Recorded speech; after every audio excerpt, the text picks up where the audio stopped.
ये आकाशवाणी है। कार्यक्रम सुर्खियों में प्रस्तुत है कोरोना वायरस संक्रमण पर स्वास्थ्य विशेषज्ञ डॉक्टर अपर्णा अग्रवाल से आकाशवाणी संवाददाता आनंद श्रीवास्तव की बातचीत। Doctor Aparna, new England journal of medicine में एक रिसर्च प्रकाशित हुई है और ऑस्ट्रेलियाई शोधकर्ताओं ने ये रिसर्च 10 लाख लोगों के डीएनए पर किया है और रिसर्च ये कहती है कि ओ ब्लड ग्रुप के जो लोग हैं उनको कोरोना का खतरा कम है। क्या कहेंगी आप इस पर?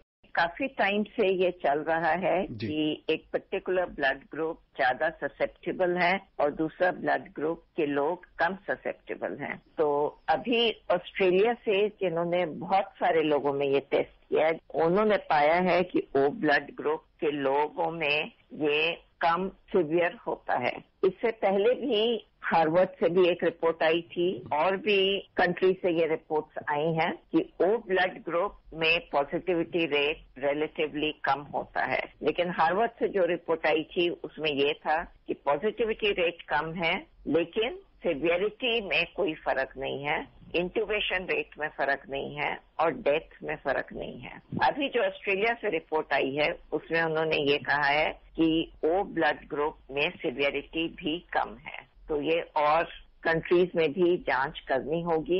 ये डेफिनेटली एक ये है which is common across countries कि भाई O blood group is possibly less susceptible. Doctor Aparna, जो ओ ब्लड ग्रुप वाले श्रोता हैं उनके लिए आप क्या कहेंगी? कहीं ऐसा तो नहीं है कि वो इस तरह की रिसर्च को सुनने के बाद कहीं लापरवाह हो जाएं? उन्हें सावधानी उतनी ही बरतनी चाहिए दूसरे ब्लड ग्रुप के लोगों की तरह? सबसे ज्यादा जरूरी है अभी सावधानी बरतनी। आप चाहे हेल्दी हो, कोई डिजीज नहीं हो, यंग होए, लीन एंड थिन होए, मोटापा नहीं हो, कोई भी ब्लड ग्रुप हो, कोई भी सेक्स हो, कोई भी जेंडर हो, लेकिन सावधानी एकदम जरूरी है। और सावधानी मतलब 3 हमारे प्रमुख जो पिलर्स हैं, sanitization, mask and social distancing, उसको हमको बिल्कुल नहीं छोड़ना है। आपने मास्क की बात की। अमेरिका में रोग नियंत्रण और रोकथाम केंद्र यानी सीडीसी के निदेशक रॉबर्ट रेडक्लिफ ने कहा है कि भले पूरी दुनिया वैक्सीन का इंतजार कर रही है लेकिन जो मास्क है वो वैक्सीन से भी प्रभावी है। कैसे देखती हैं इस स्टेटमेंट को डॉक्टर अपर्णा? मास्क को उन्होंने वैक्सीन से भी प्रभावित अभी इसलिए बताया है क्योंकि मास्क पर स्टडीज हो चुकी हैं। Mask is protective. दोनों आमने सामने बैठे हुए हैं और अगर मास्क पहना हुआ है तो हमारी प्रोटेक्शन, अगर मास्क ठीक से यूज किया हुआ है, इसमें ध्यान दीजिएगा कि वर्ड करेक्टली यूज्ड मास्क, मतलब कि वो टाइट होना चाहिए, कहीं से उसमें गैप नहीं होना चाहिए। अगर हमने ठीक से यूज किया है एंड प्रॉपर मास्क यूज किया है तो चांसेस ऑफ इन्फेक्शन, अगर हम दूरी मेंटेन किए हुए हैं तो mask is protective in 85 to 95% of people. जितनी दूरी होगी उतना ज्यादा प्रोटेक्शन होगी। और वैक्सीन इज न्यू।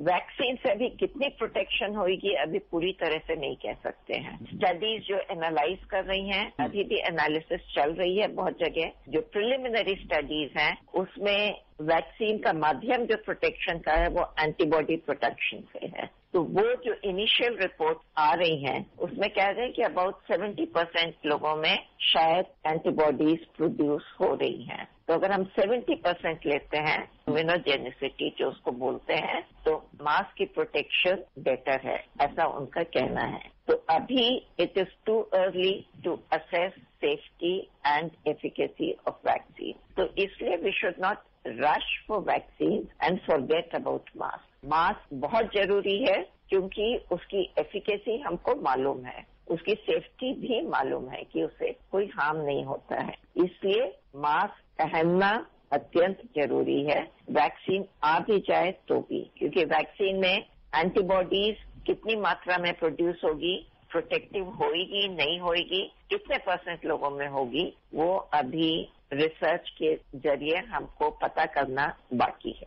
तो जब तक वैज्ञानिक दुनिया भर के प्रयोगशालाओं में वैक्सीन के परीक्षण पर काम कर रहे हैं तब तक आप अच्छे से मास्क पहनिए और कोरोना वायरस से दूर रहिए। डॉक्टर अपर्णा, अब भारत में धीरे धीरे ठंड के मौसम की आहट शुरू होने वाली है। ऐसे में क्या कोरोना वायरस और तेजी से फैलेगा? ये कोरोना वायरस अभी हमारे सामने 8 महीने से ऊपर हो गए हैं इसको। 8 से 9 महीने हो गए हैं जब से कोरोना वायरस हुआ है। हमने देखा है कि विश्व भर में हर कंट्री को अफेक्ट कर दिया है। एक्सट्रीम पोल्स पर अभी नहीं पहुंचा है, बाकी सब कंट्री को अफेक्ट कर दिया है। और 9 महीने में ये ऐसे देशों में भी मिला है जहां गर्मी है, और ऐसे देशों में भी मिला है जो कि ज्यादा ठंड जहां होती है। तो इसलिए अभी नतीजा जनरल ये है ओपिनियन कि मौसम का इस पर कोई असर नहीं होता है। इर्रेस्पेक्टिव ऑफ सीजन ये आपको अफेक्ट कर सकता है, तो एहतियात बरतना है और लगातार बरतना है एंड हर सीजन में बरतना है। कौन से सरफेस पे कितने समय तक कोरोना वायरस रहता है डॉक्टर अपर्णा? पर बहुत स्टडीज हुई हैं और पहले फोमाइट्स में ये ज्यादा मायने रखती थी ये स्टडीज कि बोला ज्यादा था कि फोमाइट से इसका स्प्रेड ज्यादा हो रहा है। अभी फिलहाल जो रिसर्च है उसमें फोमाइट से स्प्रेड बहुत कम हो गया है। अब कहते हैं less than 2% of infection spread is via fomite, rest is via aerosol. लेकिन कौन से सरफेस पर कितने दिन तक रहता है वो काफी वेरिएशंस हैं रिजल्ट्स में डिफरेंट स्टडीज की, क्योंकि विंड स्पीड कितनी है, टेम्परेचर कितना है एनवायरनमेंट का और सरफेस कितनी है, तो उन सब से इस पर फर्क पड़ता है। By and large few hours to few days, और कार्डबोर्ड पे ज्यादा, प्लास्टिक पे रिलेटिवली कम। लेकिन different studies have said different things. तो हमको सैनिटाइज करनी है spaces to reduce that risk of 2% या 3% भी, एंड इर्रेस्पेक्टिव ऑफ कि वेदर वो प्लास्टिक है, स्टील है, कार्डबोर्ड है या वुड है, तो हमको एहतियात सब में बरतना है। डॉक्टर अपर्णा, ये एंटीबॉडीज जो हैं वो कितने समय तक शरीर में रहती है? इसका जवाब कोई नहीं दे सकता फिलहाल।